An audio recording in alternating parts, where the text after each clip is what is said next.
Hi, this is Carin Zissis of ASCOA Online. We're back with another season of Latin America in Focus. And this time, we're starting big with the top issue defining global politics in 2025. And that's Washington's moves to redraw global trade policy. Since the beginning of the second Trump administration, and especially April 2nd, a date the US president dubbed Liberation Day, countries have been trying to track shifting deadlines and negotiate tariff rates. Of course, Latin America and the Caribbean are among the U.S. global trade partners navigating these turbulent tariff waters. So we're kicking things off with a two-part episode that looks at how the region's biggest economies, Mexico and Brazil, are weathering the trade storm. I'll bring you up to speed on Mexico, but in part two, my colleague Luisa Lemy chats with Velber Barral, a former foreign trade secretary of Brazil, about the South American giant's politically charged negotiations. There's so much misinformation about Brazil in the US government that we have to correct the narrative about Brazil in Washington. Clearly, Brazil has to make itself more important because of the size of the bilateral relationship, because of the size of the US investments in Brazil, of the Brazilian investments in the US. There are so many things we could put together, and we are losing a lot of time on misunderstandings. Let's start with Mexico, which is also Washington's top trade partner. Overall, the government of President Claudia Sheinbaum has made out well in trade talks with the U.S. And I spoke to the President of Mexico, wonderful woman, today, and in August, just hours before the Trump administration was set to slap a 30% levy on goods coming from its neighbor to the south, her government managed to win a 90-day reprieve. Still, around 1/6 of Mexican exports are subject to a 25% tariff, not to mention the 50% imposed on steel and aluminum. And a whole other North American issue looms over the coming months: a review of the US-Mexico-Canada Trade Agreement, or USMCA. Some observers worry it could turn from a review to a renegotiation in a tightly integrated region accounting for 30% of the world's GDP. With these big issues at play, I spoke with a top trade expert, Kenneth Smith Ramos, who served as Mexico's lead negotiator in the process that saw NAFTA transform to USMCA during the first Trump administration. He's now a partner at Agon and co-chair on the Coalition for North American Trade. Unfortunately, a lot of the oxygen has been taken out of the room in terms of preparing for the USMCA review because of the tariff hurricane that we're undergoing right now. That's part of my concern of having the overlap of the tariffs and the tariff negotiations. And then before you know it, you're going to be sitting down, hopefully trilaterally, to talk about the future of the USMCA. While the Canada-US relationship has been fraught since Trump's electoral win, much has been made of Sheinbaum's shrewd interactions with her U.S. counterpart. But amid trade negotiations, Mexico also has to handle overlapping talks on drug trafficking and border control, issues that came up during Secretary of State Marco Rubio's recent visit to Mexico. Security, we've made a tremendous progress. The economic team from Mexico is in Washington meeting with Ambassador Greer and Commerce Secretary Lutnick. We hope that will come to some positive result at some point here soon, because our economic relations are very important. We have a lot to build on with the successes of USMCA. And it appears Mexico, which has free trade pacts with some 50 countries, may be making some trade policy changes of its own. It announced higher tariffs on cars, clothing, and steel from countries with which it doesn't have trade deals, a measure many viewed as targeting China, long a bugbear in Trump's foreign trade policy. Es una decisión que consideramos importante para fortalecer la economía de México.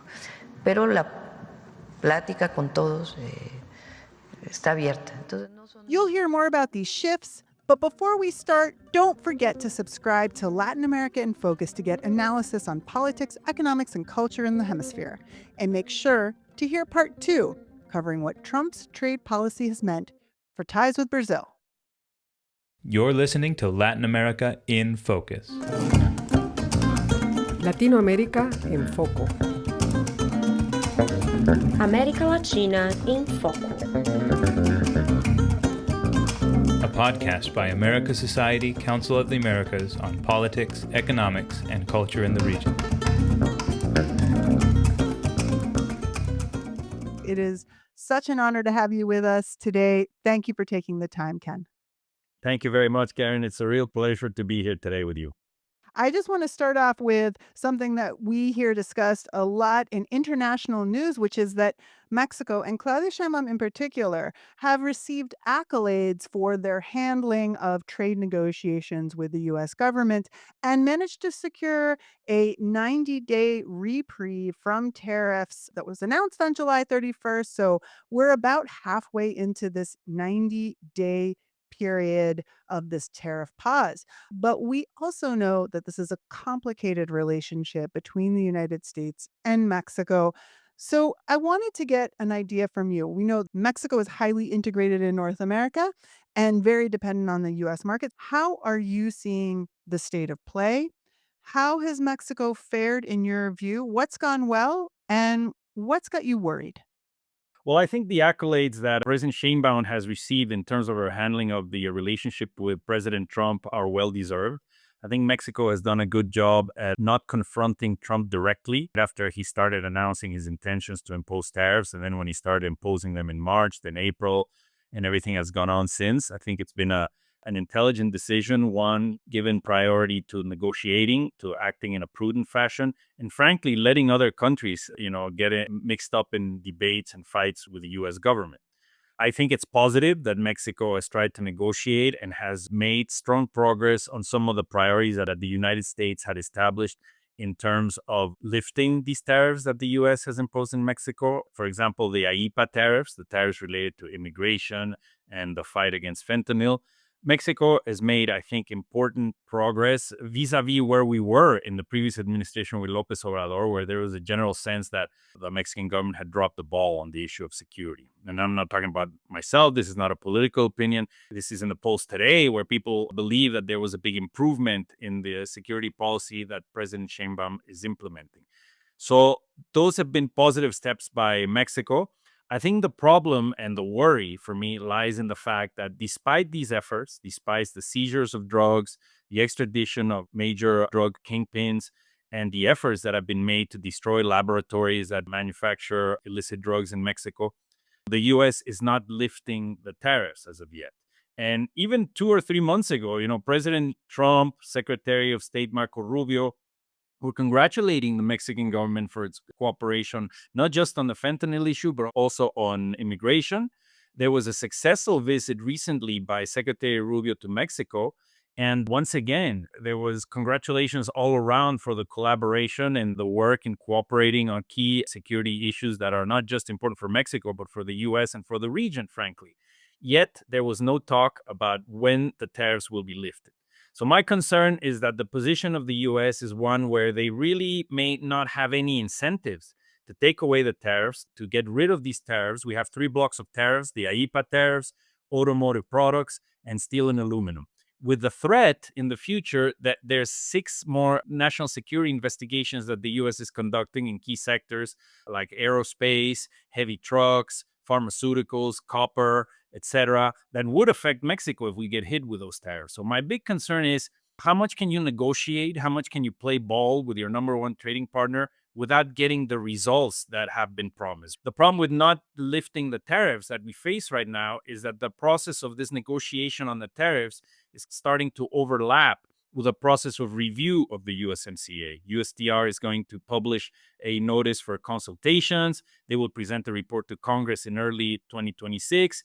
And then it's sort of the referee blows the whistle and the negotiation is on, right? Or review of the USMCA. We can talk about whether it's a review or a renegotiation. But my point is, if the issue of the tariffs gets delayed and we don't have a resolution by the time the 3 countries are talking about the future of the USMCA, then it becomes a much more complex process looking at the review and the possible renegotiation. I want to unpack a lot of things that you just mentioned. That was a great overview to start. You mentioned Marco Rubio's visit just a few days ago in Mexico. What do you think it means that it seems as though security was the top issue and not the economic relationship? We really heard security concerns being a top agenda item when we have this integrated economy. What do you think that tells us?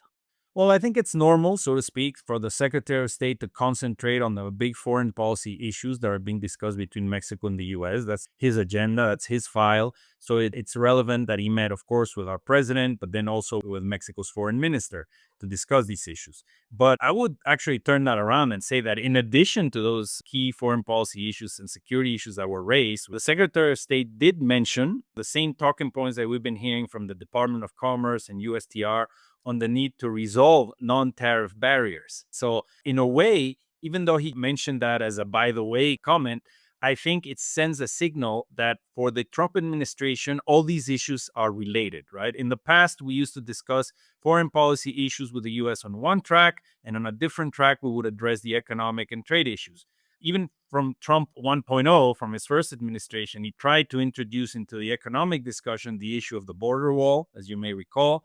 And this time around, he's being much more incisive in saying this is all related. These are issues that have to do with key priorities for the US. So basically, in negotiating with the US, we're facing a complex three-ring circus where you have, of course, the trade issues, the trade irritants between both countries, the review of the USMCA, but immigration and fentanyl issues. And we have seen from the positions that the US has taken with other countries, for example, with Brazil, they've had no problem just putting on the table domestic policy issues and imposing tariffs unless they stopped in that case in particular, a trial against former President Bolsonaro. So this is a very complex environment for trading partners with the US because all of these issues are being mixed up together. But I think that, of course, what the Mexican government has been trying to do in a sort of sequence is negotiate its way out of these three big blocks of tariffs that it has in front of it. To do that, you have to show collaboration and cooperation on immigration and fentanyl, which I think Mexico has done. And then if the tariffs are lifted, then you can talk about the future of trade and economic integration, which by any metric that you use, it's been a tremendous success. I mean, we have record numbers in terms of foreign direct investment into North America, into Mexico in particular. And the bilateral trade between Mexico and the US might reach $900 billion this year. So definitely, it's a trade agreement that's working. And part of what we're doing in this coalition for North American trade, the CNAT, is trying to send the message in all three countries that we shouldn't mess with a good thing. We should actually strengthen the USMCA, strengthen integration if the goal is to have economic security in North America in the long run. You talked about this three-ring circus, these different issues that are connecting with each other. I want to get to USMCA in a moment. But first, there's another issue if we want to have a four-ring circus, which is China. And we saw this week that Mexico announced it will be putting 50% tariffs on Chinese cars. We've been hearing over the past year, a little bit even beyond, about a concern, for example, about China's presence in Mexico or Chinese cars in Mexico. And of course, we've seen Beijing already make threats about countermeasures. How do you see this move? Well, what you say is completely true. The China issue or set of issues is front and center of the discussion between Mexico and the US. We are without a doubt caught in that crossfire, and by we, I mean Mexico, of the trade war between the US and China. What is not just a trade war, it's really a Cold War for the 21st century, where the US and China are competing for supremacy on the military front, in information technologies, penetration of foreign markets.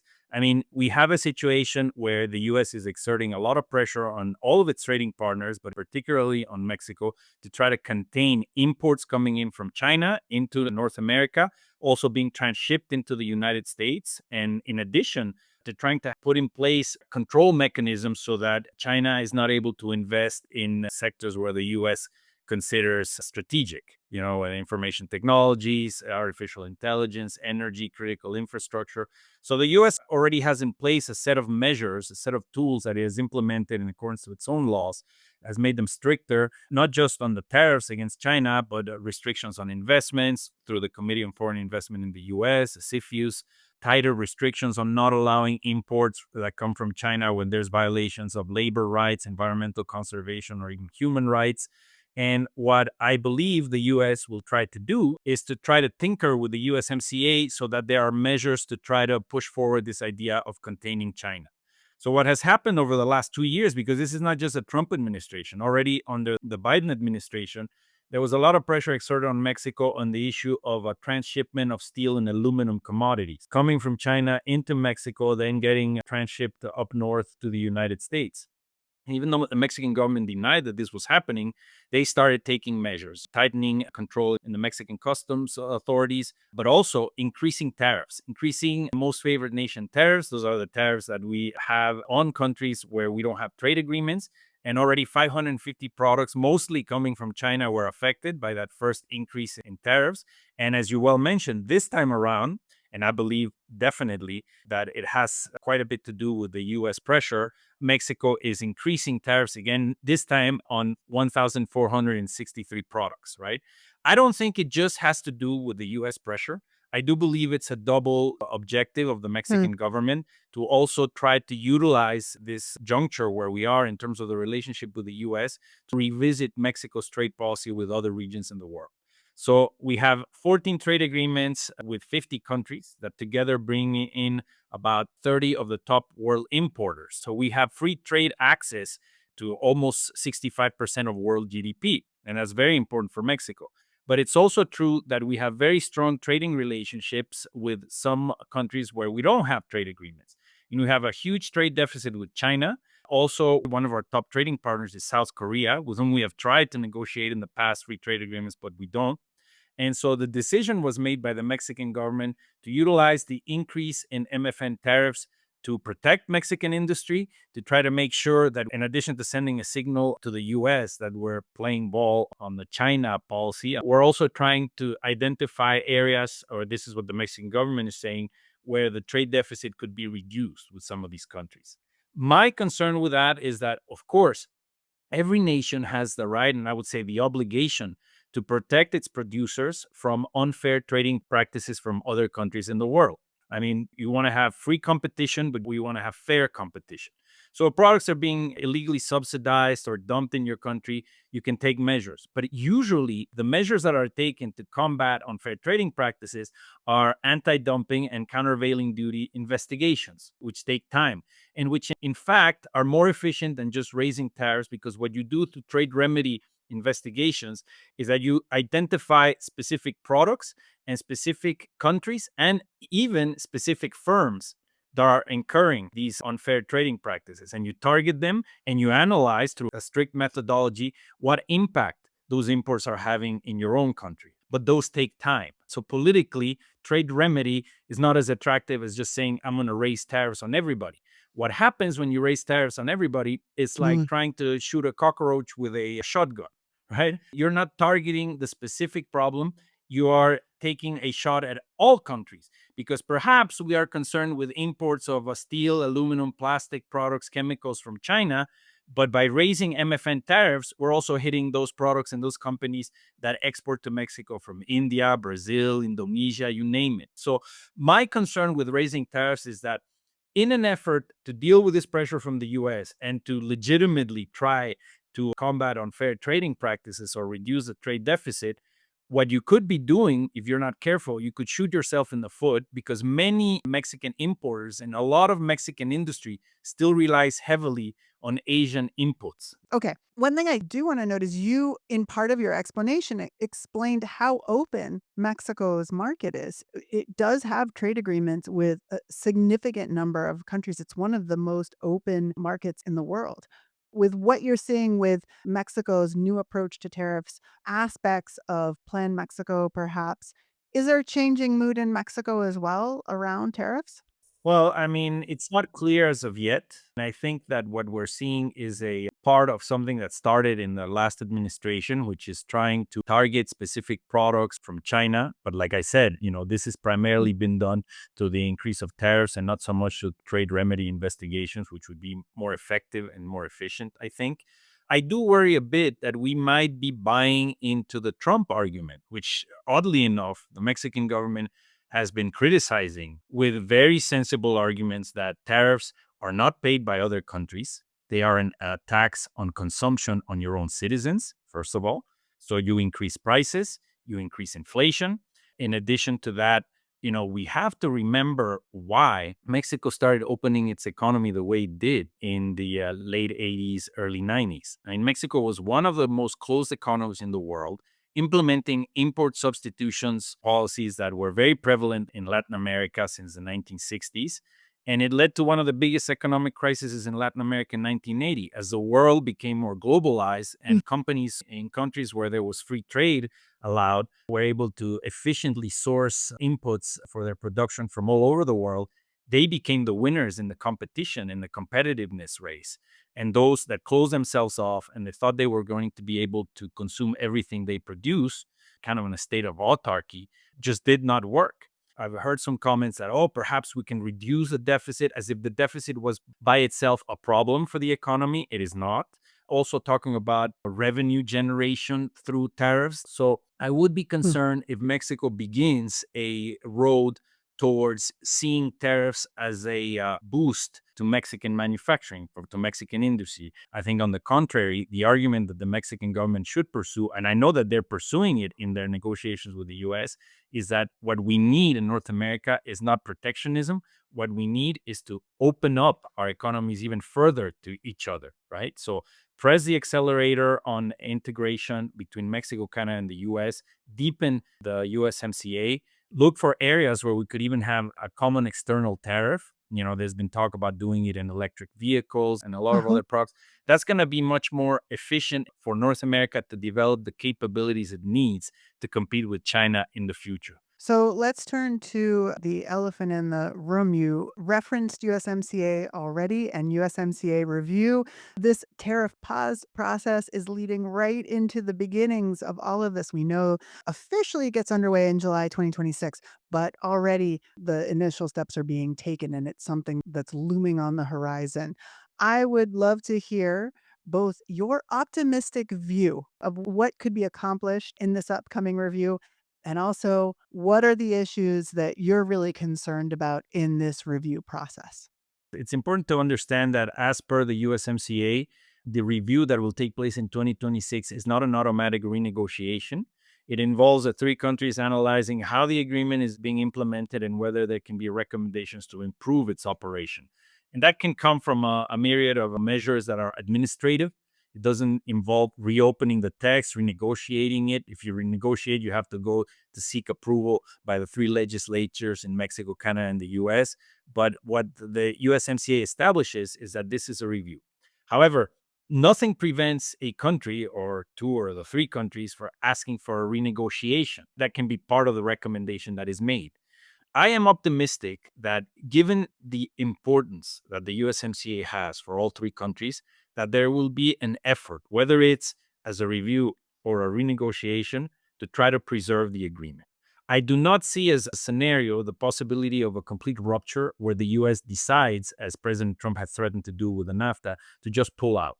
Every country has the right to pull out of the agreement with a 6-month notice if they want to. But the reality is that the United States did not do it in 2017, 2018, even though President Trump argued that this was the worst agreement ever negotiated.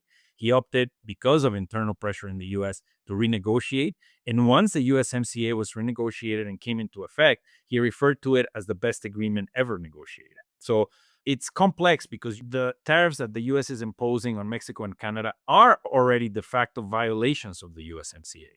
I think that despite that, the U.S. has not talked about the possibility of pulling out. And I think there would be too much pressure, or rather, we in the private sector in all three countries have to generate that pressure so that the U.S. government understands the calamity that would occur if the U.S. was to pull out of the USMCA. So I see a low probability of having a complete rupture, but many things can happen between now and the beginning of the review because of this tariff thunderstorm or hurricane where Mexico and Canada are involved with the U.S., and it's complicating the relationship.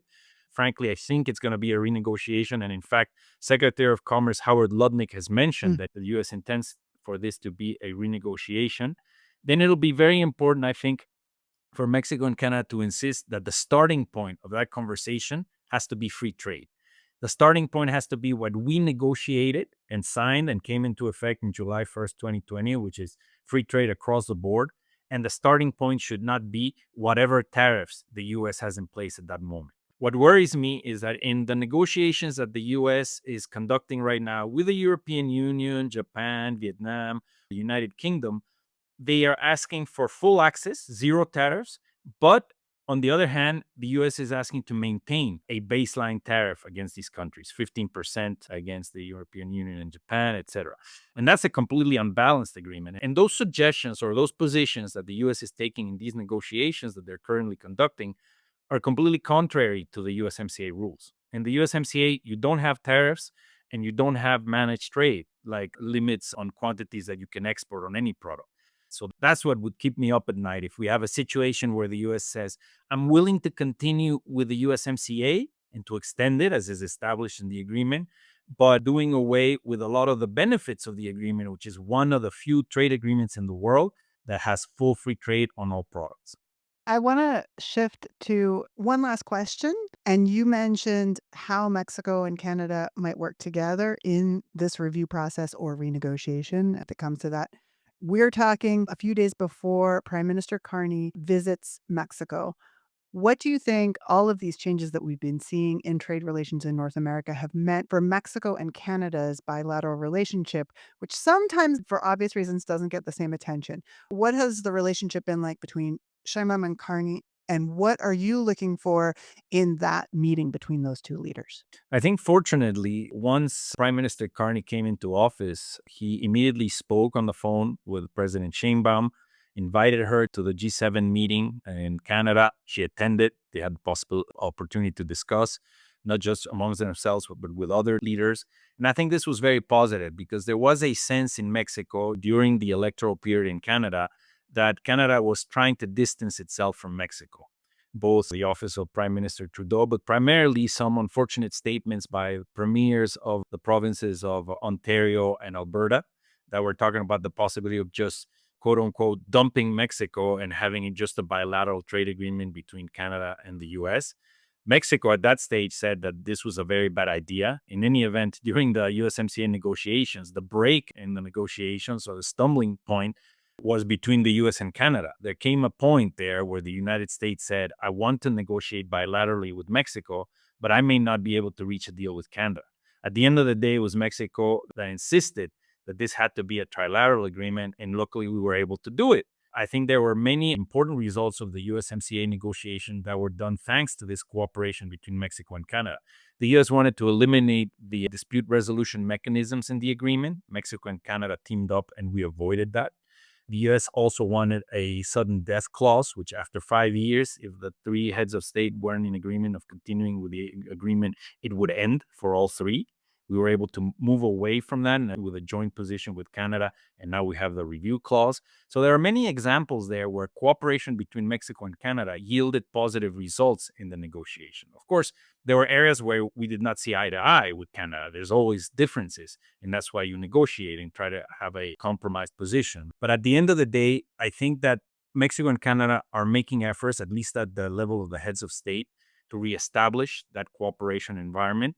And it will be very important, I think, as Mexico is negotiating with the U.S. bilaterally on the tariffs, and as Canada is doing the same with the U.S., that Mexico and Canada start talking, not just at the level of heads of state, but the ministers in charge of trade and the technical teams to start preparing what are some of the positions where they might have similar views that they can come into the USMCA review with joint proposals to put on the table during that process. Hopefully this can be attained, but I think Mexico-Canada relations are going in a better direction than they were going a year ago, but it's very important for them to start really coordinating positions. And not just the governments, also the private sectors and key sectors like aerospace, automotive, etc.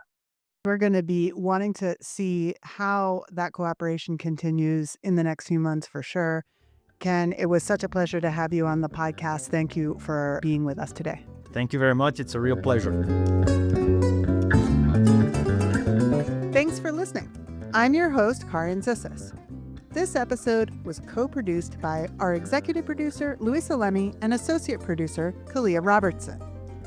For more of our coverage on the impact of Trump's policies in Latin America, visit as-coa.org/Trump to keep up to date with trade, migration, and more. Check out other episodes of Latin America in Focus at www.as-coa.org/podcast and write us an email telling us what you think at latinfocus@as-coa.org. Share and subscribe at Apple, Spotify, YouTube, or wherever you get your podcasts. The music in this podcast was performed at America Society. Find out about upcoming concerts at musicoftheamericas.org. And if you like the soundtrack, consider becoming a member of America Society for preferential access to all performances at 680 Park Avenue in New York, as well as art exhibitions, book talks, and more exciting events. Check the link in our show notes to learn more. Opinions expressed in this podcast do not necessarily reflect those of America Society, Council of the Americas, or its members.